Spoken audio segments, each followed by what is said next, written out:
Chapter 19. And it came to pass in those days, when there was no king in Israel, that there was a certain Levite sojourning on the side of Mount Ephraim, who took to him a concubine out of Bethlehem, Judah. And his concubine played the whore against him, and went away from him unto her father's house to Bethlehem, Judah, and was there 4 whole months. And her husband arose and went after her, to speak friendly unto her, and to bring her again, having his servant with him and a couple of asses. And she brought him into her father's house. And when the father of the damsel saw him, he rejoiced to meet him. And his father-in-law, the damsel's father, retained him, and he abode with him 3 days. So they did eat and drink, and lodged there. And it came to pass on the 4th day, when they arose early in the morning, that he rose up to depart. And the damsel's father said unto his son-in-law, Comfort thine heart with a morsel of bread, and afterward go your way. And they sat down, and did eat and drink both of them together. For the damsel's father had said unto the man, Be content, I pray thee, and tarry all night, and let thine heart be merry. And when the man rose up to depart, his father-in-law urged him. Therefore he lodged there again. And he arose early in the morning on the 5th day to depart, and the damsel's father said, Comfort thine heart, I pray thee. And they tarried until afternoon, and they did eat, both of them. And when the man rose up to depart, he and his concubine and his servant, his father-in-law, the damsel's father, said unto him, Behold, now the day draweth toward evening. I pray you tarry all night. Behold, the day groweth to an end. Lodge here, that thine heart may be merry, and tomorrow get you early on your way, that thou mayest go home. But the man would not tarry that night, but he rose up and departed, and came over against Jebus, which is Jerusalem. And there were with him 2 asses saddled. His concubine also was with him. And when they were by Jebus, the day was far spent. And the servant said unto his master, Come, I pray thee, and let us turn into the city of the Jebusites, and lodge in it. And his master said unto him, We will not turn aside hither into the city of a stranger that is not of the children of Israel. We will pass over to Gibeah. And he said unto his servant, Come, and let us draw near to one of these places to lodge all night, in Gibeah or in Ramah. And they passed on, and went their way. And the sun went down upon them when they were by Gibeah, which belongeth to Benjamin. And they turned aside thither to go in and to lodge in Gibeah. And when he went in, he sat him down in a street of the city, for there was no man that took them into his house to lodging.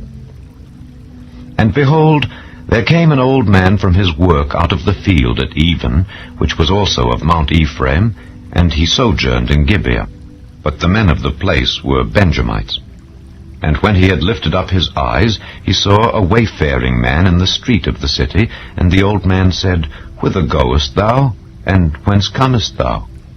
And he said unto him, We are passing from Bethlehem, Judah, toward the side of Mount Ephraim. From thence am I.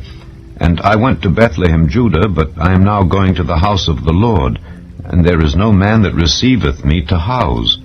Yet there is both straw and provender for our asses, and there is bread and wine also for me, and for thy handmaid, and for the young man which is with thy servants. There is no want of anything. And the old man said, Peace be with thee.